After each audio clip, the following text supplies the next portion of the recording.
Hello friends, आप सभी का dark desire audio YouTube channel पर स्वागत है। कहानी शुरू करने से पहले एक महत्वपूर्ण सूचना देना चाहूंगा। यह कहानी पूर्णतः काल्पनिक है। इसमें प्रस्तुत सभी पात्र, घटनाएं और स्थान लेखक की कल्पना पर आधारित है और इनका किसी भी वास्तविक व्यक्ति, घटना, जाति, संस्कृति या समाज से कोई संबंध नहीं है। इस कहानी का उद्देश्य केवल मनोरंजन करना है। हमारा किसी भी प्रकार का सामाजिक, धार्मिक या सांस्कृतिक संस्थाओं को ठोस पहुंचाने का कोई इरादा नहीं है। यदि किसी श्रोता को इस कहानी का कोई अंश अनुचित या आपत्तिजनक प्रतीत हो तो कृपया इसे केवल एक काल्पनिक एवं मनोरंजनात्मक रचना के रूप में ही ले। यह कहानी पूरी तरह से मेरी स्वयं लिखी हुई है, जिसे न तो किसी अन्य लेखक से लिया गया है और न ही किसी ऑनलाइन प्लेटफॉर्म से कॉपी किया गया है। इस कहानी की सभी copyright dark desire audio channel के अंतर्गत सुरक्षित है। सुबह का समय इस बार किसी निर्णायक मोड़ की शुरुआत जैसा था। अब तक जो कुछ बिखरा हुआ था वह धीरे धीरे जुड़ने लगा था। हर खिलाड़ी के पास अब कुछ न कुछ ऐसा था जो उसे आगे बढ़ने का विश्वास दे रहा था, लेकिन साथ ही यह भी साफ था कि यह विश्वास पूरी तरह ठोस नहीं है। यही अधूरापन इस पूरे खेल को और खतरनाक बना रहा था। आर्यन अपने ऑफिस में बैठा था और उसके सामने पिछली रात की नई रिपोर्ट खुली हुई थी। उस रिपोर्ट में जो कड़ियां सामने आई थी, उन्होंने उसकी सोच को पूरी तरह बदल दिया था। अब ये सिर्फ दो अलग अलग दिशाओं का मामला नहीं रहा था, बल्कि दोनों दिशाएं कहीं न कहीं एक दूसरे से जुड़ी हुई नजर आ रही थी।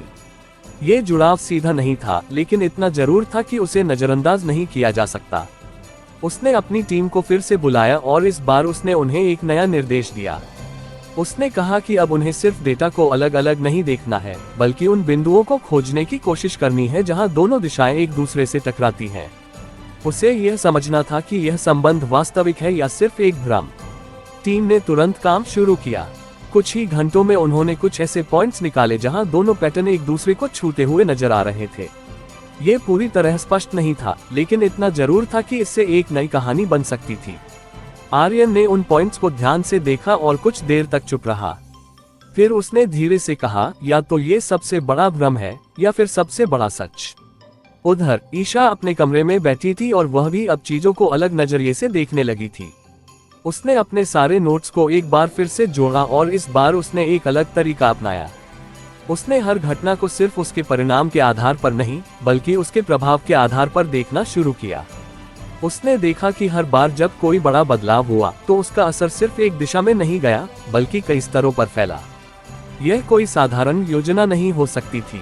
ये कुछ ऐसा था जो बहुत सोच समझकर किया गया था। उसने खुद से पूछा, क्या कोई अकेला व्यक्ति इतना जटिल खेल खेल सकता है? इस सवाल का जवाब उसके पास नहीं था, लेकिन इसने उसके सोचने का तरीका बदल दिया। उसी समय उसने आर्यन को कॉल किया और कहा कि उसे लगता है कि वे शायद चीजों को गलत तरीके से देख रहे हैं। उसने कहा कि अगर यह सब किसी एक व्यक्ति का काम नहीं है, तो शायद यह एक टीम का काम हो सकता है। आर्यन ने उसकी बात सुनी और कुछ सेकंड तक चुप रहा। यह विचार नया नहीं था, लेकिन अब यह पहले से ज्यादा वास्तविक लग रहा था। उसने कहा कि अगर ऐसा है, तो इसका मतलब है कि वे अब तक सिर्फ सतह को देख रहे थे। दूसरी तरफ हॉस्टल के कमरे में बैठी आरोही ने सिस्टम को खोला और देखा कि अब जांच का स्वरूप फिर बदल गया है। अब सिर्फ ट्रेसिंग नहीं हो रही थी, बल्कि पैटर्न को जोड़ने की कोशिश की जा रही थी। यह एक खतरनाक स्थिति थी, क्योंकि जब कोई पैटर्न को जोड़ने लगता है तो वह सच के बहुत करीब पहुंच जाता है, चाहे वह सच वास्तविक हो या भ्रम। आरोही ने कुछ देर तक स्क्रीन को ध्यान से देखा। उसके चेहरे पर अब वही शांत भाव नहीं था, बल्कि उसमें एक गहरी एकाग्रता थी। उसने समझ लिया कि अब उसे अपनी चाल को और सूक्ष्म बनाना होगा। उसने अपने सिस्टम में कुछ ऐसे बदलाव किए जो सीधे नजर नहीं आते थे, लेकिन अगर कोई उन्हें जोड़ने की कोशिश करे तो उसे लगे कि यह सब कई लोगों के बीच समन्वय का परिणाम है। यह एक महत्वपूर्ण बदलाव था। अब वह सिर्फ खुद को छुपाने की कोशिश नहीं कर रही थी, बल्कि ये दिखाने की कोशिश कर रही थी कि यह खेल किसी एक व्यक्ति का नहीं है। उधर रुद्र अपने ऑफिस में बैठा ये सब देख रहा था। उसने महसूस किया कि अब खेल उस स्तर पर पहुंच चुका है जहां हर खिलाड़ी सच के करीब है, लेकिन हर कोई उसे अलग तरीके से देख रहा है। उसने अपनी स्क्रीन पर तीनों दिशाओं को देखा, आर्यन, ईशा और आरोही। फिर उसने धीरे से कहा, सच हमेशा एक ही होता है, लेकिन उसे देखने के तरीके अलग होते हैं। उसने इस बार कोई हस्तक्षेप नहीं किया। वह देखना चाहता था कि अब जब हर कोई अपनी अपनी सच्चाई बना रहा है, तो अंत में कौन सही साबित होता है। दोपहर के समय आर्यन की टीम को कुछ और जानकारी मिली। इस बार रिपोर्ट में कुछ ऐसे लिंक थे जो ये दिखा रहे थे कि अलग अलग गतिविधियां एक ही समय पर अलग अलग जगहों से हो रही हैं। यह एक महत्वपूर्ण संकेत था। इसका मतलब था कि या तो यह एक बहुत ही तेज और सक्षम व्यक्ति का काम है, या फिर सच में इसमें एक से ज्यादा लोग शामिल हैं। आर्यन ने रिपोर्ट को पढ़ा और इस बार उसके चेहरे पर एक अलग ही भाव था। एक मिश्रण था समझ और सतर्कता का। उसने कहा, अब हमें यह मानकर चलना होगा कि हम जिस खेल में हैं, वह हमारी सोच से बड़ा है। उधर ईशा ने भी यह जानकारी सुनी और उसका दिमाग और ज्यादा उलझ गया। अब उसके सामने सिर्फ एक सवाल था, क्या वह सही दिशा में है? उसने अपने सारे नोट्स को देखा और महसूस किया कि हर निष्कर्ष के साथ एक नई उलझन जुड़ जाती है। शाम होते होते तीनों अलग अलग जगहों पर थे, लेकिन अब उनकी सोच एक दूसरे के और करीब आ चुकी थी। आरोही अपने कमरे में बैठी थी और उसने महसूस किया कि अब उसका हर कदम बहुत सावधानी से उठाना होगा। अब एक छोटी सी गलती भी सब कुछ बदल सकती है। आर्यन अपने ऑफिस में बैठा था और अब उसके सामने सिर्फ एक लक्ष्य था, पूरी सच्चाई। और ईशा अपने कमरे में बैठी थी और उसके भीतर अब सिर्फ एक सवाल था, क्या वह सच को पहचान पाएगी जब वह सामने आएगा? अगले दिन की सुबह किसी साधारण दिन की तरह शुरू हुई, लेकिन भीतर ही भीतर हर चीज बदल चुकी थी। अब तक जो जांच अलग अलग दिशाओं में बंटी हुई थी, वह धीरे धीरे एक ऐसे बिंदु की तरफ बढ़ रही थी जहां से पीछे लौटना आसान नहीं था। हर खिलाड़ी के पास अब इतनी जानकारी थी कि वह आगे बढ़ सके, लेकिन साथ ही इतनी कमी भी थी कि वह पूरी सच्चाई को पकड़ न सके।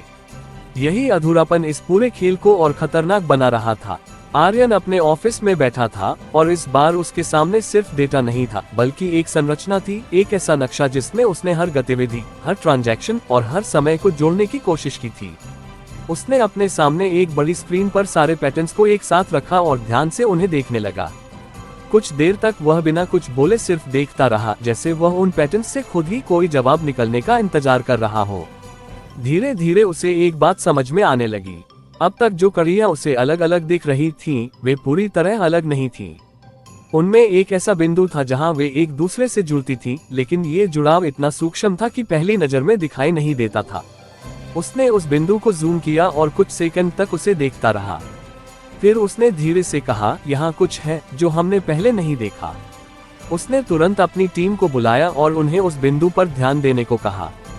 उसने साफ कहा कि अब उन्हें हर चीज को उसी नजरिए से देखना होगा जहां ये सब एक साथ जुड़ता है। उधर ईशा अपने कमरे में बैठी थी और अब वह पहले से कहीं ज्यादा शांत थी।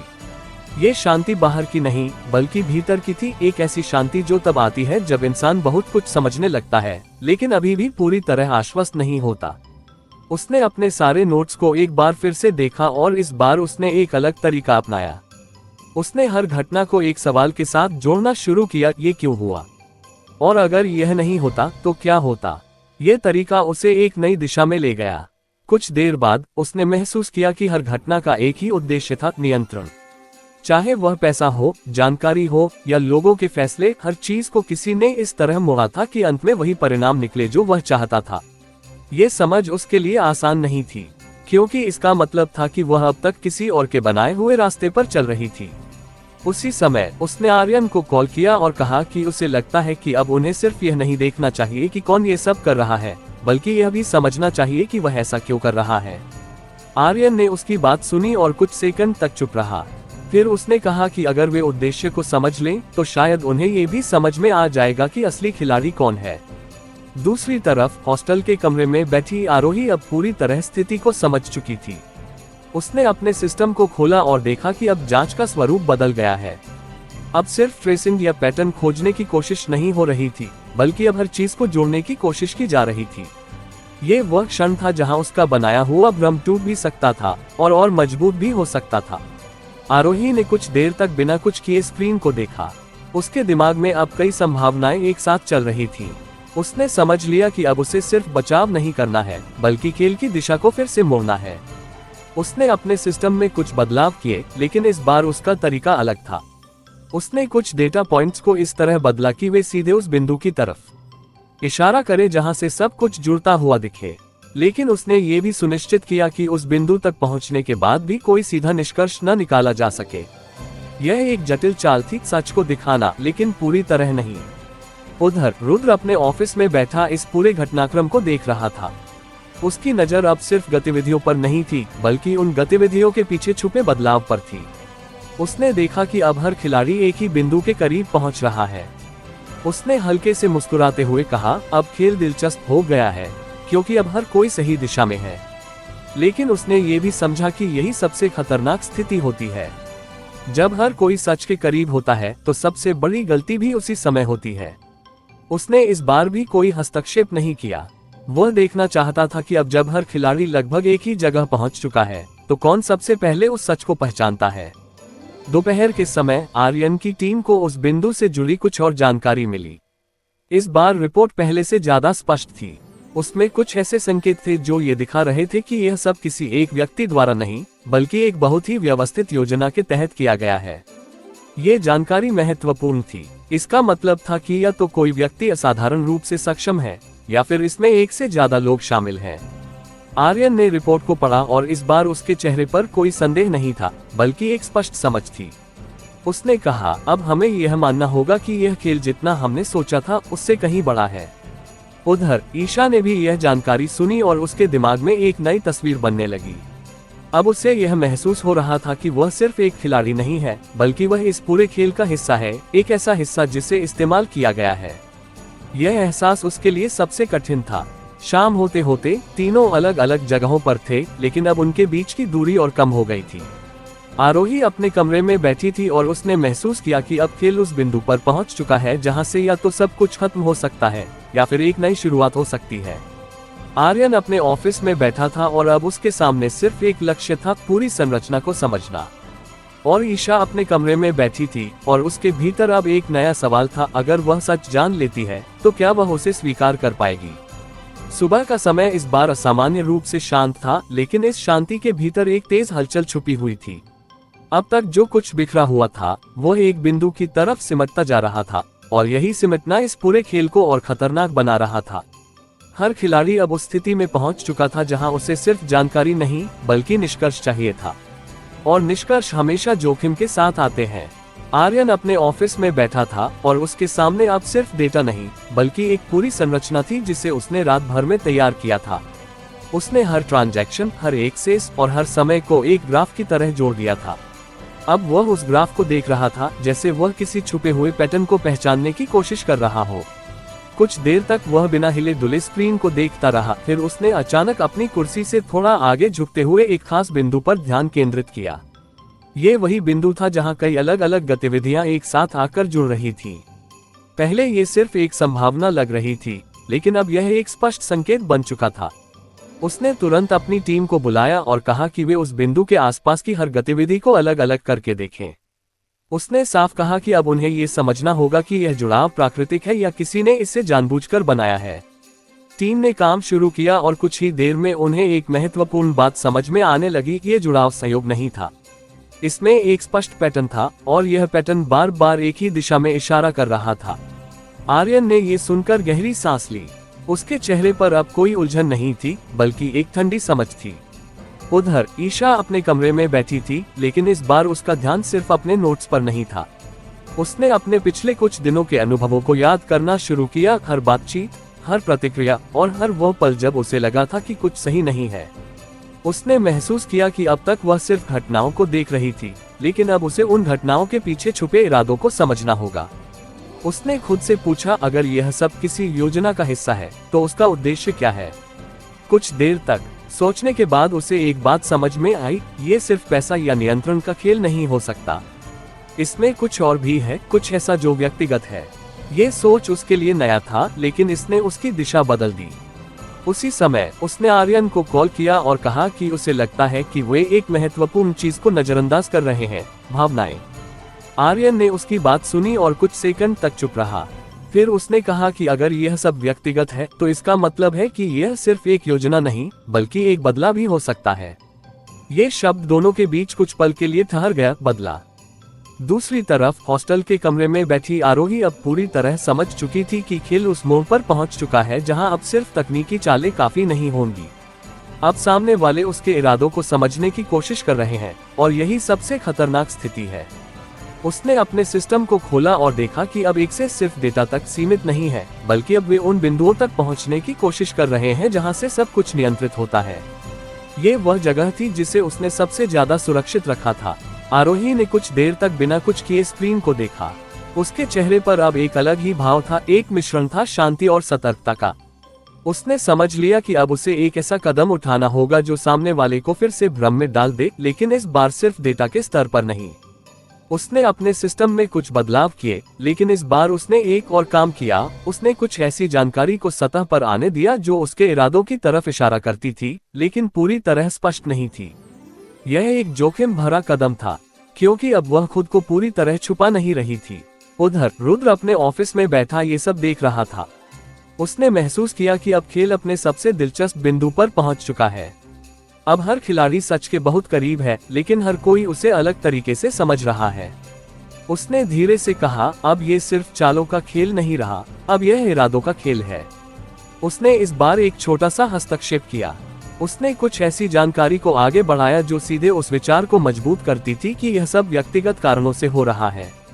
ये वही दिशा थी जहां अब ईशा और आर्यन सोचने लगे थे। दोपहर के समय आर्यन की टीम को कुछ और जानकारी मिली।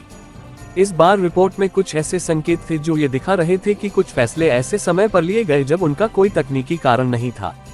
यह एक महत्वपूर्ण संकेत था। इसका मतलब था कि यह सब सिर्फ गणना का परिणाम नहीं है, बल्कि इसमें भावनाएं भी शामिल हैं। आर्यन ने रिपोर्ट को पढ़ा और इस बार उसके चेहरे पर एक अलग ही भाव था। उसने धीरे से कहा, अब ये सिर्फ खेल नहीं रहा, ये किसी का उद्देश्य है। उधर ईशा ने भी यह जानकारी सुनी और उसके भीतर एक गहरी बेचैनी पैदा हो गई। अब उसे यह महसूस हो रहा था कि वह जिस सच्चाई के करीब जा रही है, वह सिर्फ चौंकाने वाली नहीं होगी, बल्कि दर्दनाक भी हो सकती है। शाम होते होते तीनों अलग अलग जगहों पर थे, लेकिन अब उनके बीच की दूरी और कम हो गई थी। आरोही अपने कमरे में बैठी थी और उसने महसूस किया कि अब वह सिर्फ खेल नहीं खेल रही है, वह अपने अतीत को भी जी रही है। आर्यन अपने ऑफिस में बैठा था और अब उसके सामने सिर्फ एक सवाल था, अगर यह बदला है तो किससे? और ईशा अपने कमरे में बैठी थी और उसके भीतर अब एक डर था, अगर यह सच हुआ तो वह किस पर भरोसा करेगी? सुबह की शुरुआत इस बार एक अजीब सी स्पष्टता के साथ हुई, जैसे हर चीज धीरे धीरे अपने असली रूप में आने की तैयारी कर रही हो। अब तक जो सवाल हवा में तैर रहे थे, वे अब ठोस दिशा लेने लगे थे। खेल अब सिर्फ तकनीकी चालों या रणनीति तक सीमित नहीं था, बल्कि अब यह अतीत, भावनाओं और मकसद के स्तर पर उतर चुका था। और यही वह बिंदु था जहां हर खिलाड़ी को अपने भीतर झांकना पड़ता है। आर्यन अपने ऑफिस में बैठा था, लेकिन इस बार उसकी नजरें स्क्रीन पर नहीं, बल्कि उसके सामने रखी फाइल पर टिकी थी। वह फाइल किसी डेटा रिपोर्ट की नहीं थी, बल्कि उसमें कुछ पुराने रिकॉर्ड्स थे। वे रिकॉर्ड्स जो सीधे तौर पर इस मामले से जुड़े नहीं थे, लेकिन अब उसे लग रहा था कि शायद वही सबसे महत्वपूर्ण है। उसने धीरे धीरे उन कागजों को पलटना शुरू किया। उसमें कुछ पुराने कॉन्ट्रैक्ट्स, कुछ ट्रांजैक्शन हिस्ट्री और कुछ व्यक्तिगत जानकारी थी। ये सब उसने अपनी टीम से खास तौर पर मंगवाया था। उसका उद्देश्य साफ था, अगर यह सब किसी बदले का हिस्सा है तो उसे यह समझना होगा कि वह बदला किस वजह से लिया जा रहा है। कुछ देर तक देखने के बाद उसकी नजर एक खास एंट्री पर जाकर रुकी। यह एक पुराना निवेश रिकॉर्ड था, जिसमें कुछ ऐसे नाम जुड़े हुए थे जो अब तक उसकी जांच में सामने नहीं आए थे। उसने उस रिकॉर्ड को ध्यान से देखा और महसूस किया कि यह वही समय था जब पहली बार कुछ बड़ा हुआ था, कुछ ऐसा जो अब तक की कहानी का शुरुआती बिंदु हो सकता है। उसने तुरंत अपनी टीम को बुलाया और कहा कि वे इस रिकॉर्ड से जुड़े हर व्यक्ति की पूरी जानकारी निकालें। अब वह वर्तमान से ज्यादा अतीत को समझना चाहता था। उधर ईशा अपने कमरे में बैठी थी और इस बार उसका ध्यान अपने नोट्स पर नहीं, बल्कि अपनी यादों पर था। उसने खुद को मजबूर किया कि वह उन पलों को याद करे जब सब कुछ सामान्य था, जब न कोई शक था, न कोई डर। उसने आरोही के साथ बिताए हुए पुराने दिनों को याद करना शुरू किया। वह समय जब दोनों एक दूसरे के बहुत करीब थे, जब हर बात साझा होती थी और जब भरोसा सवालों से ज्यादा मजबूत था। लेकिन जैसे जैसे वह उन यादों में आगे बढ़ी, उसे कुछ छोटे छोटे पल याद आने लगे, ऐसे पल जो उस समय सामान्य लगे थे, लेकिन अब अलग नजर आ रहे थे। कुछ बातें जो आरोही ने कही थी, कुछ प्रतिक्रियाएं जो उसने दी थी, और कुछ खामोशियां जो अब उसे अर्थपूर्ण लग रही थी। ईशा ने महसूस किया कि शायद उसने कभी सही मायने में आरोही को समझने की कोशिश ही नहीं की। उसी समय उसने अपने फोन को उठाया और आरोही की पुरानी तस्वीरों को देखने लगी। हर तस्वीर में एक अलग भाव था, कभी खुशी, कभी शांति और कभी एक ऐसी गहराई जो उस समय उसकी नजर से छूट गई थी। उसके मन में एक सवाल बार बार उठ रहा था, क्या ये सब पहले से तय था? दूसरी तरफ हॉस्टल के कमरे में बैठी आरोही अब पूरी तरह शांत थी, लेकिन ये शांति बाहरी नहीं थी, बल्कि एक गहरी तैयारी की थी। उसने अपने सिस्टम को बंद कर दिया था और अब वह खिड़की के पास खड़ी बाहर देख रही थी। उसके चेहरे पर कोई भाव नहीं था, लेकिन उसके भीतर बहुत कुछ चल रहा था। उसने अपनी आंखें बंद की और कुछ पुराने दृश्य उसके सामने उभर आए, वही पहाड़ी, वही धक्का और वह आखिरी पल जब उसे सच का एहसास हुआ था। उसने धीरे धीरे अपनी आंखें खोली। अब ये सिर्फ खेल नहीं था, यह उसका जवाब था। उसने अपने दिमाग में अब तक की हर चाल को दोहराया और ये देखा कि क्या कुछ ऐसा है जो वह चूक गई है। उसे अब ये साफ समझ में आ चुका था कि सामने वाले अब सिर्फ यह नहीं जानना चाहते कि क्या हो रहा है, बल्कि वे ये समझना चाहते हैं कि क्यों हो रहा है। और यही सबसे खतरनाक हिस्सा था, क्योंकि क्यों का जवाब हमेशा सबसे गहरा होता है। उधर रुद्र अपने ऑफिस में बैठा ये सब देख रहा था। उसने महसूस किया कि अब खेल उस स्तर पर पहुंच चुका है जहां हर खिलाड़ी अपने अतीत से जुड़ने लगा है। ये वही क्षण होता है जब फैसले सिर्फ तर्क से नहीं, बल्कि भावनाओं से भी प्रभावित होते हैं। उसने अपनी स्क्रीन पर तीनों को देखा, आर्यन जो अतीत के रिकॉर्ड्स में जवाब खोज रहा था, ईशा जो यादों में सच्चाई ढूंढ रही थी, और आरोही जो अपने अतीत को जीते हुए वर्तमान को नियंत्रित कर रही थी। रुद्र ने धीरे से कहा, अब ये खेल नहीं रहा, ये कहानी बन चुकी है। दोपहर के समय आर्यन की टीम ने उस पुराने रिकॉर्ड से जुड़ी कुछ जानकारी जुटाई। ये जानकारी पूरी नहीं थी, लेकिन उसमें कुछ ऐसे संकेत थे जो ये दिखा रहे थे कि अतीत में एक ऐसा घटनाक्रम हुआ था जिसने कई लोगों को प्रभावित किया था। यह एक महत्वपूर्ण खोज थी। आर्यन ने उस जानकारी को पढ़ा और उसकी आंखों में एक नई समझ उभरी। उसने महसूस किया कि यह सब अचानक शुरू नहीं हुआ था, बल्कि यह बहुत पहले से तैयार किया गया था। उधर ईशा ने भी अपने विचारों को जोड़ते हुए एक निष्कर्ष के करीब पहुंचना शुरू किया। उसने महसूस किया कि अगर यह सब बदले का हिस्सा है तो उसे यह समझना होगा कि उस बदले का कारण क्या है। शाम होते होते तीनों अलग अलग जगहों पर थे, लेकिन अब उनके बीच की दूरी और कम हो गई थी।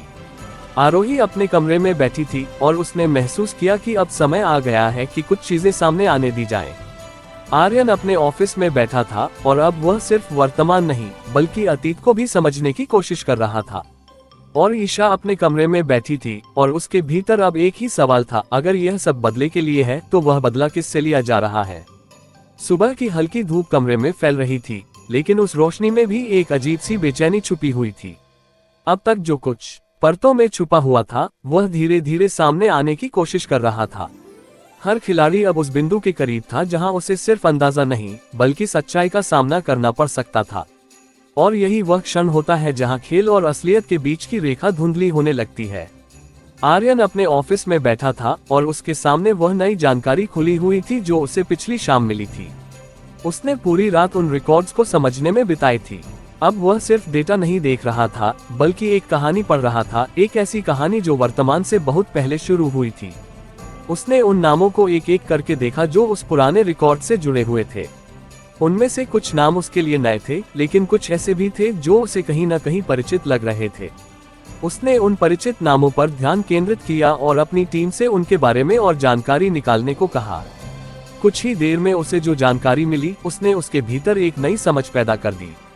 उन नामों में से एक ऐसा था जो सीधे उस समय से जुड़ा हुआ था जब ये पूरा घटनाक्रम शुरू हुआ था, एक ऐसा व्यक्ति जो उस समय एक बड़े निवेश विवाद का हिस्सा था।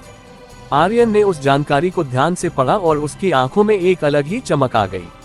उसने महसूस किया कि यह सिर्फ एक तकनीकी खेल नहीं है, बल्कि इसके पीछे एक गहरी व्यक्तिगत कहानी छुपी हुई है।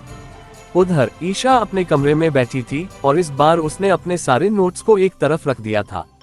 अब वह सिर्फ सोच रही थी, बिना किसी कागज या डेटा के। उसने अपने दिमाग में उन सभी घटनाओं को दोहराया जो पिछले कुछ दिनों में हुई थीं। उसने महसूस किया कि हर बार जब वह किसी निष्कर्ष के करीब पहुंचती थी तो कुछ नया सामने आ जाता था जो उसे फिर से उलझा देता था। लेकिन इस बार उसने एक अलग तरीका अपनाया। उसने खुद से पूछा, अगर मैं इस पूरे खेल का हिस्सा नहीं होती तो मैं इसे बाहर से कैसे देखती। इस सवाल ने उसकी सोच को पूरी तरह बदल दिया। अब उसने चीजों को एक दर्शक की तरह देखना शुरू किया, और जैसे ही उसने ऐसा किया, उसे एक बात साफ नजर आने लगी, ये सब किसी एक व्यक्ति का काम नहीं हो सकता, लेकिन इसका केंद्र जरूर एक ही है। ये केंद्र कौन है, यही सवाल अब उसके सामने था। दूसरी तरफ हॉस्टल के कमरे में बैठी आरोही अब पूरी तरह तैयार थी। उसने अपने सिस्टम को खोला और देखा कि अब जांच सिर्फ सतह तक सीमित नहीं है। अब वे सीधे उन बिंदुओं तक पहुंचने की कोशिश कर रहे हैं जहां से सब कुछ शुरू हुआ था। ये वही बिंदु था जिसे उसने सबसे ज्यादा छुपाने की कोशिश की थी। आरोही ने कुछ देर तक स्क्रीन को देखा, फिर उसने धीरे धीरे अपने सिस्टम में एक बदलाव किया। इस बार उसने कुछ ऐसी जानकारी को पूरी तरह मिटाया नहीं, बल्कि उसे अधूरा छोड़ दिया। यह एक महत्वपूर्ण फैसला था, क्योंकि अब वह जानती थी कि अगर सब कुछ छुपा दिया जाएगा तो शक और बढ़ेगा, लेकिन अगर कुछ सच सामने आएगा तो वह खुद ही अपने आप को सही साबित करने की कोशिश करेगा। यह उसकी नई रणनीति थी, सच को पूरी तरह छुपाना नहीं, बल्कि उसे नियंत्रित करना। उधर रुद्र अपने ऑफिस में बैठा ये सब देख रहा था। उसकी नजर अब सिर्फ गतिविधियों पर नहीं थी, बल्कि उन बदलावों पर थी जो हर खिलाड़ी के भीतर हो रहे थे। उसने देखा कि अब खेल सिर्फ चालों तक सीमित नहीं रहा, अब हर व्यक्ति अपने फैसलों के साथ खड़ा है। उसने हल्के से कहा, अब ये खेल नहीं रहा, ये खुलासा है। दोपहर के समय आर्यन की टीम को उस पुराने रिकॉर्ड से जुड़ी और जानकारी मिली। इस बार रिपोर्ट में एक ऐसा तथ्य सामने आया जिसने पूरे मामले को एक नई दिशा दे दी। उसमें यह संकेत था कि उस पुराने विवाद में एक व्यक्ति को बहुत बड़ा नुकसान हुआ था, इतना बड़ा कि उसने सब कुछ खो दिया था। ये जानकारी पढ़ते ही आर्यन कुछ सेकंड के लिए चुप हो गया। उसने धीरे से कहा, अगर यह सच है तो ये सिर्फ बदला नहीं है, ये योजना है। उधर ईशा ने भी जब ये जानकारी सुनी तो उसके भीतर एक अजीब सी सिहरन दौड़ गई। अब उसे यह समझ में आने लगा था कि यह सब अचानक नहीं हुआ, बल्कि बहुत पहले से इसकी नींव रखी गई थी। उसने अपने दिमाग में एक बार फिर आरोही के साथ बिताए हुए पलों को याद किया। अब हर बात का मतलब बदल गया था। शाम होते होते तीनों अलग अलग जगहों पर थे, लेकिन अब उनके बीच की दूरी लगभग खत्म हो चुकी थी। आरोही अपने कमरे में बैठी थी और उसने महसूस किया कि अब वह उस बिंदु पर पहुंच चुकी है जहां से पीछे लौटना संभव नहीं है। आर्यन अपने ऑफिस में बैठा था और अब उसके सामने एक स्पष्ट दिशा थी, अतीत। और ईशा अपने कमरे में बैठी थी और उसके भीतर अब एक ही सवाल था, अगर यह सब पहले से तय था तो मैं इसमें कहाँ खड़ी हूँ। सुबह का माहौल इस बार भारी था, जैसे हवा में ही कोई अनकहा सच घुला हुआ हो। अब तक जो चीजें इशारों में थीं, वे धीरे धीरे आकार लेने लगी थीं। हर कदम अब एक दिशा में जा रहा था, अतीत की तरफ, और वही अतीत अब वर्तमान को प्रभावित करने लगा था। आर्यन अपने ऑफिस में बैठा था और उसके सामने वह रिपोर्ट खुली थी जिसने पूरी कहानी को एक नई दिशा दे दी थी। उसने उस पुराने निवेश विवाद से जुड़े हर नाम को एक बार फिर देखा, लेकिन इस बार उसकी नजर एक खास नाम पर टिक गई। ये नाम बाकी नामों से अलग था, क्योंकि यह सिर्फ उस विवाद का हिस्सा नहीं था, बल्कि उससे गहराई से जुड़ा हुआ था। उसने उस नाम के बारे में और जानकारी निकालने का आदेश दिया। कुछ ही देर में जो जानकारी सामने आई, उसने उसकी सोच को और स्पष्ट कर दिया। उस व्यक्ति का नाम था विवेक मल्होत्रा। वह एक सफल निवेशक था, लेकिन उस विवाद के बाद उसकी पूरी स्थिति बदल गई थी। उसे भारी नुकसान हुआ था और उसके बाद वह अचानक सार्वजनिक जीवन से गायब हो गया था। आर्यन ने उस जानकारी को ध्यान से पढ़ा और कुछ सेकंड तक चुप रहा। फिर उसने धीरे से कहा, कोई इतना बड़ा नुकसान भूलता नहीं है, वह उसे जीता है। ये वाक्य सिर्फ एक विचार नहीं था, बल्कि एक दिशा थी। उधर ईशा अपने कमरे में बैठी थी और वह भी अब अतीत को समझने की कोशिश कर रही थी। उसने इंटरनेट पर उस पुराने विवाद के बारे में पढ़ना शुरू किया।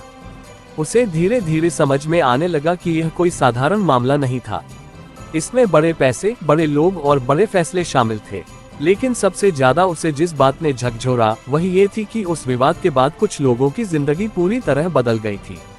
उसने खुद से पूछा, क्या ये सब उसी का परिणाम है? उसके दिमाग में अब दो नाम थे, आरोही और विवेक, लेकिन इन दोनों के बीच क्या संबंध है, यही सवाल उसे परेशान कर रहा था। दूसरी तरफ हॉस्टल के कमरे में बैठी आरोही अब पूरी तरह शांत थी। उसने अपने सिस्टम को खोला और देखा कि अब जांच सीधी उसी दिशा में जा रही है जहां से ये सब शुरू हुआ था। विवेक मल्होत्रा। उसने कुछ सेकंड तक स्क्रीन को देखा, फिर धीरे से मुस्कुराई। ये वही नाम था जिसे वह चाहती थी कि सामने आए, लेकिन पूरी सच्चाई के साथ नहीं। उसने अपने सिस्टम में कुछ बदलाव किए। इस बार उसने उस पुराने डेटा को पूरी तरह छुपाया नहीं, बल्कि उसे इस तरह प्रस्तुत किया कि वह अधूरा लगे। उसमें कुछ ऐसे हिस्से थे जो साफ थे और कुछ ऐसे जो जानबूझकर अधूरे छोड़े गए थे। यह एक बहुत ही सटीक चाल थी, क्योंकि अब जो भी इस डेटा को देखेगा वह अपनी सोच के अनुसार उसे पूरा करने की कोशिश करेगा, और यही वह चाहती थी। उधर रुद्र अपने ऑफिस में बैठा ये सब देख रहा था। उसकी नजर अब उस नाम पर थी जो पहली बार इस पूरे खेल में सामने आया था, विवेक मल्होत्रा। उसने कुछ देर तक उस नाम को देखा, फिर धीरे से कहा, तो यह है वो कहानी जो अभी तक छुपी हुई थी। लेकिन उसके चेहरे पर कोई आश्चर्य नहीं था, जैसे वह पहले से जानता हो कि यह सब इसी दिशा में जाएगा। दोपहर के समय आर्यन ने अपनी टीम के साथ एक मीटिंग की। उसने उस नए नाम के बारे में सारी जानकारी साझा की और कहा कि अब उन्हें ये समझना होगा कि इसका इस पूरे खेल से क्या संबंध है। टीम ने कुछ संभावनाएं रखी। क्या ये बदले का मामला है? क्या ये किसी पुराने नुकसान की भरपाई है, या फिर यह किसी बड़ी योजना का हिस्सा है? आर्यन ने सबकी बातें सुनी, लेकिन उसका ध्यान कहीं और था। उसने धीरे से कहा, ये सिर्फ बदला नहीं है, ये नियंत्रण है। ये निष्कर्ष उसके लिए नया नहीं था, लेकिन अब वह और स्पष्ट हो गया था। उधर ईशा ने भी इस नाम के बारे में जो जानकारी जुटाई थी उसे जोड़ना शुरू किया। उसे कुछ ऐसे संकेत मिले जो ये दिखा रहे थे कि विवेक मल्होत्रा का मामला सिर्फ आर्थिक नहीं था, बल्कि उसमें व्यक्तिगत तत्व भी शामिल थे। उसने अपने दिमाग में एक बार फिर आरोही को रखा। क्या ये संभव है कि इन दोनों के बीच कोई संबंध हो? ये सवाल उसके लिए सबसे कठिन था, क्योंकि अगर यह सच हुआ तो इसका मतलब है कि वह जिस व्यक्ति को जानती थी वह वैसा नहीं है जैसा वह दिखती है। शाम होते होते तीनों अलग अलग जगहों पर थे, लेकिन अब उनकी सोच एक ही दिशा में जा रही थी। आरोही अपने कमरे में बैठी थी और उसने महसूस किया कि अब वह उस बिंदु पर पहुंच चुकी है जहां सच को पूरी तरह छुपाना संभव नहीं है। आर्यन अपने ऑफिस में बैठा था और अब उसके सामने एक नया लक्ष्य था, विवेक और आरोही के बीच का संबंध। और ईशा अपने कमरे में बैठी थी और उसके भीतर अब एक गहरी बेचैनी थी। सुबह का समय इस बार एक भारी सन्नाटे के साथ शुरू हुआ, लेकिन इस सन्नाटे के भीतर एक स्पष्ट दिशा छुपी हुई थी। अब तक जो कुछ अलग अलग टुकड़ों में सामने आ रहा था वह धीरे धीरे जुड़ने लगा था। विवेक मल्होत्रा का नाम सामने आने के बाद से हर चीज का अर्थ बदल गया था। अब ये सिर्फ एक चालाक खेल नहीं था, बल्कि एक गहरी जड़ वाली कहानी थी जिसकी शुरुआत बहुत पहले हो चुकी थी। आर्यन अपने ऑफिस में बैठा था और इस बार उसका पूरा ध्यान सिर्फ एक चीज पर था, विवेक और आरोही के बीच का संबंध। उसने अपनी टीम को साफ निर्देश दिया था कि वे इस कड़ी को हर हाल में खोजें। अब उसके लिए यही सबसे महत्वपूर्ण था, क्योंकि अगर यह संबंध साबित हो जाता है तो पूरा खेल एक ही दिशा में सिमट जाएगा। कुछ ही घंटों में उसकी टीम ने कुछ शुरुआती जानकारी इकट्ठा कर ली। ये जानकारी पूरी तरह स्पष्ट नहीं थी, लेकिन उसमें कुछ ऐसे संकेत थे जो ये दिखा रहे थे कि आरोही का अतीत उतना साधारण नहीं था जितना वह दिखती है। उसके परिवार, उसकी शिक्षा और उसके पुराने संपर्कों में कुछ ऐसे खाली स्थान थे जो सामान्य नहीं लग रहे थे। आर्यन ने उन विवरणों को ध्यान से पढ़ा और महसूस किया कि यह कोई संयोग नहीं हो सकता। उसने तुरंत अपनी टीम से कहा कि वे उन खाली जगहों को भरने की कोशिश करें। उसे यह समझना था कि उन वर्षों में क्या हुआ था जो अब तक रिकॉर्ड में नहीं है। उधर ईशा अपने कमरे में बैठी थी और वह भी अब उसी दिशा में सोच रही थी। विवेक मल्होत्रा का नाम उसके दिमाग में लगातार घूम रहा था। उसने इंटरनेट पर और गहराई से खोज करना शुरू किया और कुछ ऐसे पुराने लेख और रिपोर्ट्स पढ़े जो उस विवाद के बारे में विस्तार से बताते थे। जैसे जैसे वह पढ़ती गई, उसे यह समझ में आने लगा कि उस विवाद ने सिर्फ आर्थिक नुकसान नहीं किया था, बल्कि कई लोगों की जिंदगी को पूरी तरह बदल दिया था। कुछ लोग पूरी तरह टूट गए थे, कुछ गायब हो गए थे और कुछ ने खुद को दुनिया से अलग कर लिया था। उसने खुद से पूछा, क्या आरोही भी उन्हीं में से एक है? ये सवाल उसके लिए बहुत भारी था, क्योंकि अगर यह सच हुआ तो इसका मतलब है कि वह जिस व्यक्ति को जानती थी वह सिर्फ एक चेहरा था, उसके पीछे कुछ और था। दूसरी तरफ हॉस्टल के कमरे में बैठी आरोही अब पूरी तरह स्थिति को समझ चुकी थी। उसने अपने सिस्टम को खोला और देखा कि अब जांच सीधे उसके अतीत की तरफ जा रही है। ये वही हिस्सा था जिसे उसने सबसे ज्यादा छुपाकर रखा था। उसने कुछ देर तक बिना कुछ किए स्क्रीन को देखा। उसके चेहरे पर कोई डर नहीं था, लेकिन अब उसमें एक गहरी सतर्कता थी। उसने समझ लिया कि अब उसे सिर्फ वर्तमान को नियंत्रित नहीं करना है, बल्कि अपने अतीत को भी संभालना होगा। उसने अपने सिस्टम में कुछ बदलाव किए। इस बार उसने कुछ पुराने रिकॉर्ड्स को इस तरह बदला कि वे अधूरे लगे, जैसे कुछ जानकारी जानबूझकर छुपाई गई हो, लेकिन पूरी तरह नहीं। यह एक बहुत ही सटीक चाल थी, क्योंकि अब जो भी इन रिकॉर्ड्स को देखेगा वह खुद ही उन्हें जोड़ने की कोशिश करेगा और उसी कोशिश में वह उस दिशा में जाएगा जहां आरोही उसे ले जाना चाहती है। उधर रुद्र अपने ऑफिस में बैठा ये सब देख रहा था। उसकी नजर अब सिर्फ गतिविधियों पर नहीं थी, बल्कि उस कहानी पर थी जो धीरे धीरे सामने आ रही थी। उसने विवेक मल्होत्रा का नाम फिर से देखा और कुछ देर तक चुप रहा। फिर उसने धीरे से कहा, हर कहानी में एक अतीत होता है और हर अतीत में एक कारण। उसने महसूस किया कि अब खेल उस स्तर पर पहुंच चुका है जहां हर खिलाड़ी अपने अपने तरीके से सच के करीब पहुंच रहा है। लेकिन सच तक पहुंचने का रास्ता अभी भी साफ नहीं था। दोपहर के समय आर्यन की टीम को एक और महत्वपूर्ण जानकारी मिली। इस बार उन्हें एक पुराना रिकॉर्ड मिला जो सीधे एक शैक्षणिक संस्थान से जुड़ा हुआ था। उस रिकॉर्ड में एक छात्रा का नाम था आरोही, लेकिन इस रिकॉर्ड के साथ एक और नाम जुड़ा हुआ था, विवेक मल्होत्रा। ये जानकारी चौंकाने वाली थी। हालांकि यह स्पष्ट नहीं था कि यह संबंध क्या है, लेकिन यह पहली ठोस कड़ी थी जो दोनों नामों को एक साथ जोड़ रही थी। आर्यन ने ये रिपोर्ट पढ़ी और उसकी आंखों में एक अलग ही चमक आ गई। उसने धीरे से कहा, अब हम सही दिशा में हैं। उधर ईशा को भी जब ये जानकारी मिली तो उसके भीतर एक झटका सा लगा। अब ये सिर्फ एक शक नहीं रहा था, अब उसके पास एक ऐसी कड़ी थी जिसे नजरअंदाज नहीं किया जा सकता था।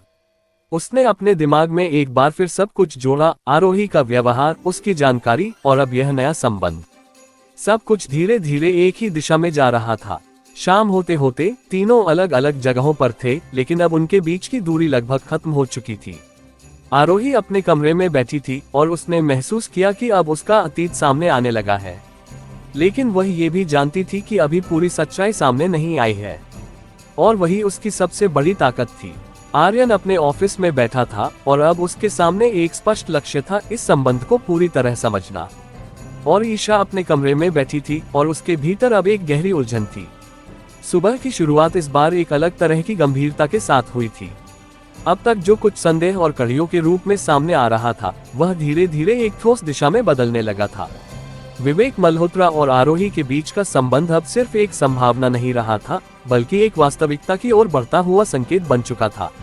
और यही संकेत अब पूरे खेल को एक नई परिभाषा देने वाला था। आर्यन अपने ऑफिस में बैठा था और उसके सामने वही रिपोर्ट खुली हुई थी जिसमें उस शैक्षणिक संस्थान का रिकॉर्ड था। उसने उस रिकॉर्ड को कई बार पढ़ा था, लेकिन हर बार उसे उसमें कुछ नया दिखता था। इस बार उसकी नज़र उस तारीख पर टिक गई जब यह एंट्री दर्ज की गई थी। उसने तुरंत उस तारीख को बाकी घटनाओं के साथ मिलाने की कोशिश की।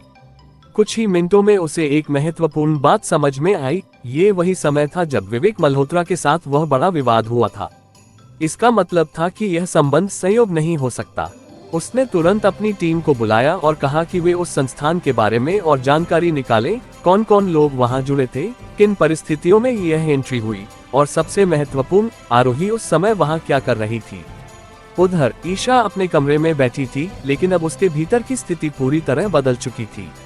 अब वह सिर्फ उलझन में नहीं थी, बल्कि उसके पास कुछ ठोस संकेत थे। उसने अपने सामने रखे सारे नोट्स को फिर से देखा और इस बार उसने उन्हें एक नई दृष्टि से जोड़ा। उसने महसूस किया कि हर कड़ी अब एक ही दिशा में जा रही है, आरोही। लेकिन ये समझ उसके लिए आसान नहीं थी। उसने खुद से पूछा, क्या ये वही आरोही है जिसे मैं जानती थी? उसके दिमाग में पुराने दिन घूमने लगे, वह हंसी, वह भरोसा और वह अपनापन। लेकिन अब हर याद के साथ एक नया सवाल जुड़ गया था। क्या ये सब सच था या सिर्फ एक हिस्सा था? दूसरी तरफ हॉस्टल के कमरे में बैठी आरोही अब पूरी तरह तैयार थी। उसने अपने सिस्टम को खोला और देखा कि अब जांच उस बिंदु तक पहुंच चुकी है जहां से वह खुद को पूरी तरह छुपा नहीं सकती। ये वही क्षण था जिसका उसे अंदाजा था। उसने कुछ देर तक बिना कुछ किए स्क्रीन को देखा। उसके चेहरे पर अब कोई भाव नहीं था, न डर न घबराहट, सिर्फ एक स्थिरता। उसने धीरे धीरे अपने सिस्टम में एक बदलाव किया। इस बार उसने कुछ ऐसी जानकारी को पूरी तरह हटाया नहीं, बल्कि उसे इस तरह बदला कि वह एक नई कहानी बनाए, एक ऐसी कहानी जिसमें उसका संबंध विवेक से तो दिखे, लेकिन वह एक अलग रूप में हो। उसने कुछ रिकॉर्ड्स में ये संकेत छोड़ा कि वह उस संस्थान में सिर्फ एक छात्रा नहीं थी, बल्कि किसी प्रोजेक्ट का हिस्सा थी, एक ऐसा प्रोजेक्ट जो विवेक से जुड़ा हुआ था।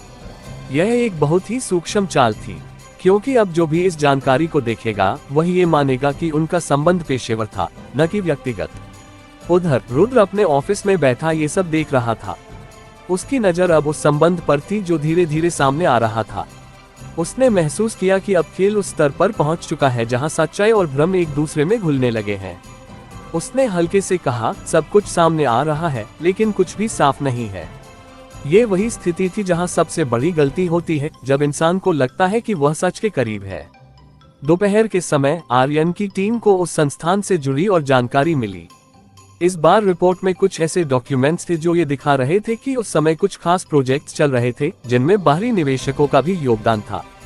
इनमें विवेक मल्होत्रा का नाम भी शामिल था।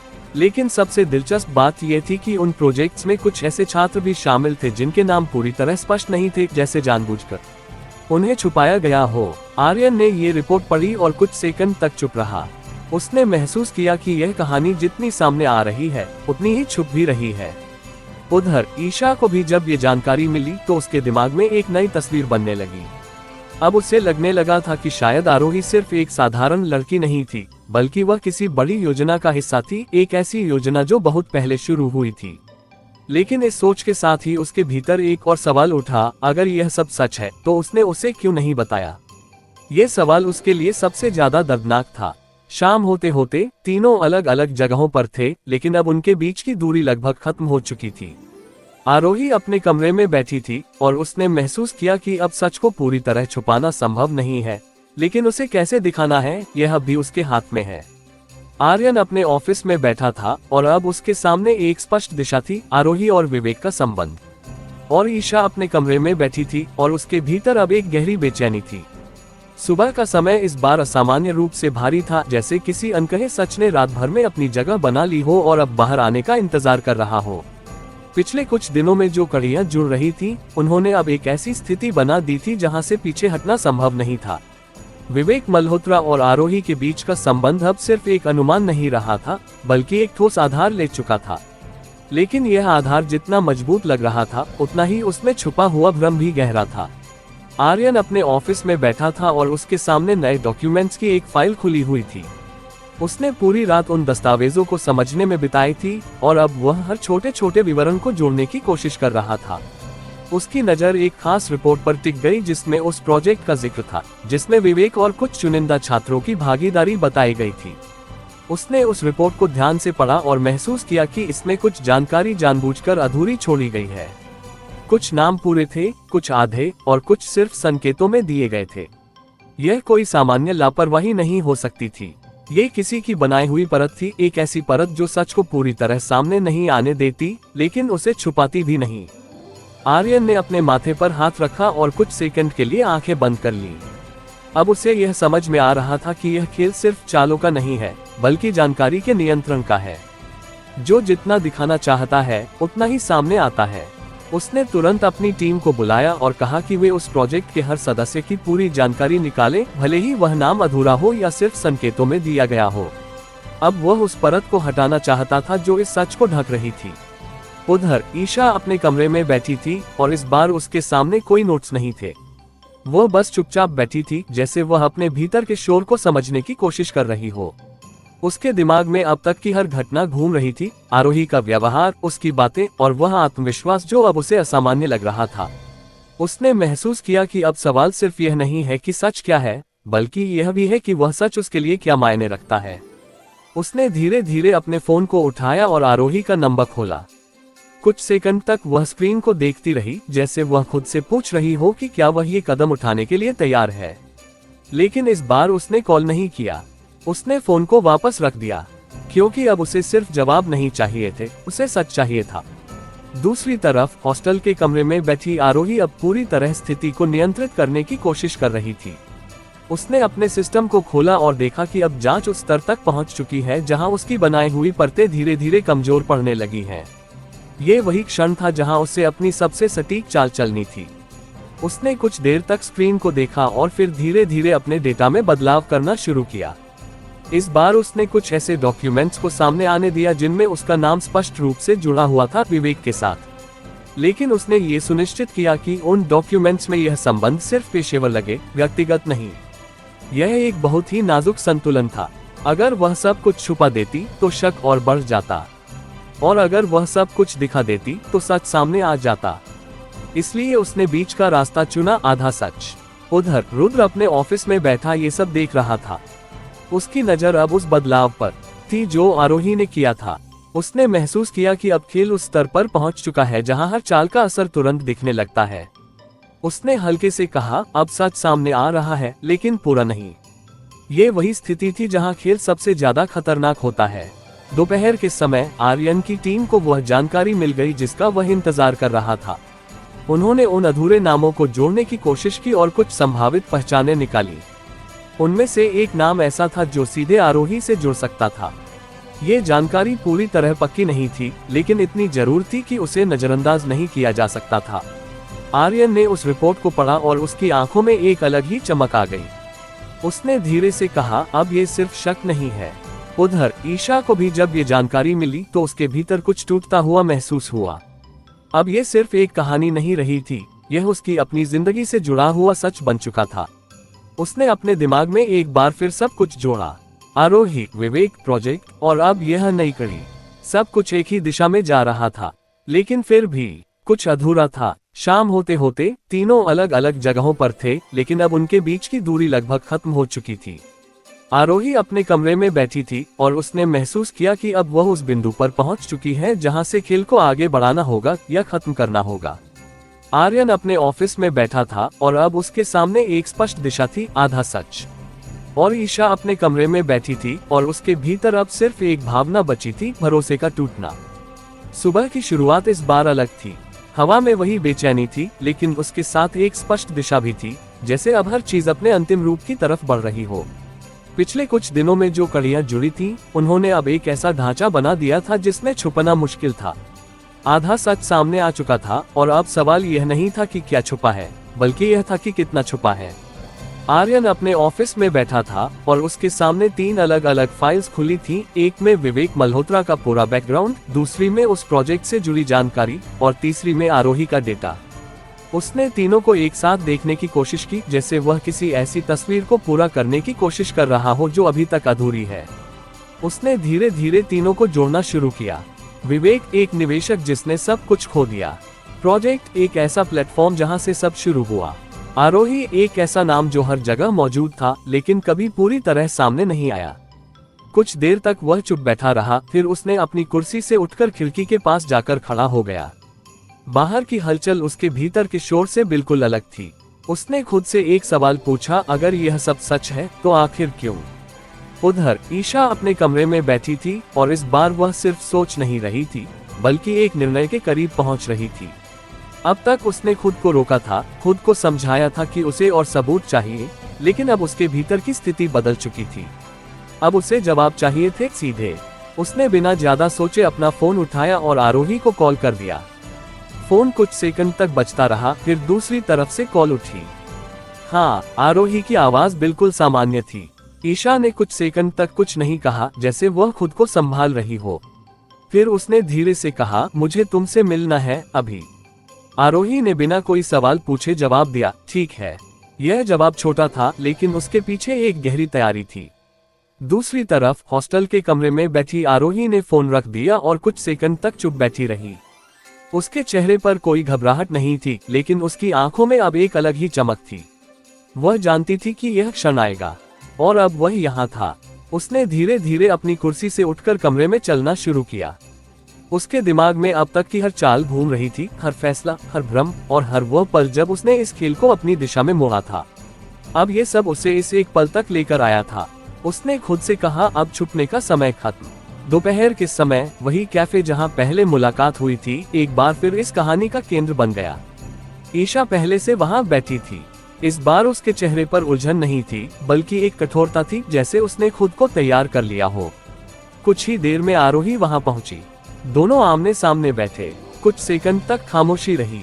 फिर ईशा ने बिना किसी भूमिका के कहा, तुम्हारा विवेक मल्होत्रा से क्या रिश्ता है? यह सवाल सीधा था। इस बार आरोही ने नजरें नहीं हटाईं। उसने कुछ सेकंड तक ईशा की आंखों में देखा, फिर बहुत शांत स्वर में कहा, तुम्हें क्या लगता है? ईशा ने तुरंत जवाब दिया, मुझे लगता है कि तुम झूठ बोल रही हो, और बहुत समय से। ये वाक्य हवा में ठहर गया। आरोही ने इस बार मुस्कुराया नहीं।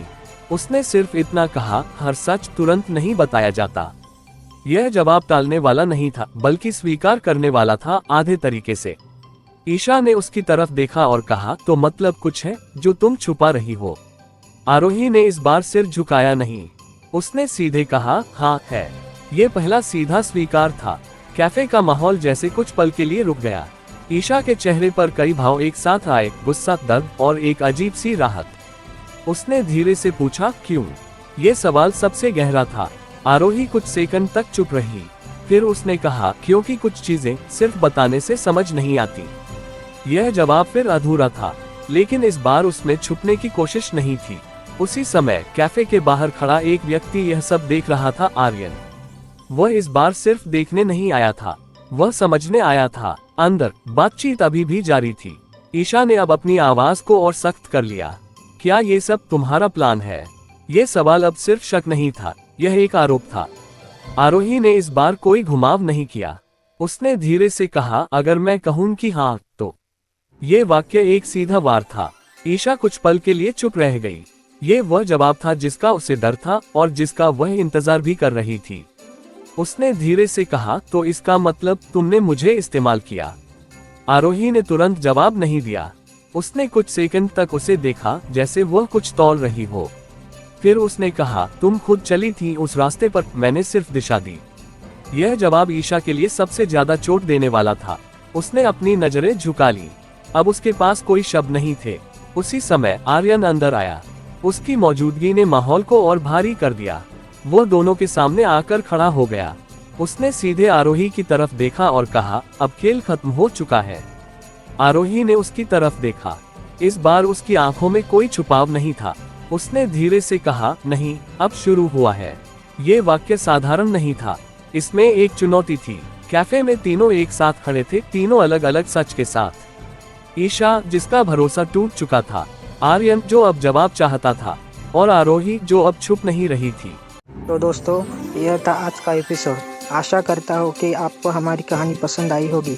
यदि आपको हमारी यह कहानी अच्छी लग रही है और आप आगे के नए एपिसोड सुनना चाहते हैं, तो हमारे चैनल को सब्सक्राइब करें और बेल आइकन दबाकर ऑल विकल्प पर क्लिक करें, ताकि आपको हमारे नए अपलोड किए गए एपिसोड की नोटिफिकेशन मिलती रहे। इस वीडियो को लाइक करना न भूलें और इसे अपने परिवार व दोस्तों के साथ ज़रूर शेयर करें। धन्यवाद।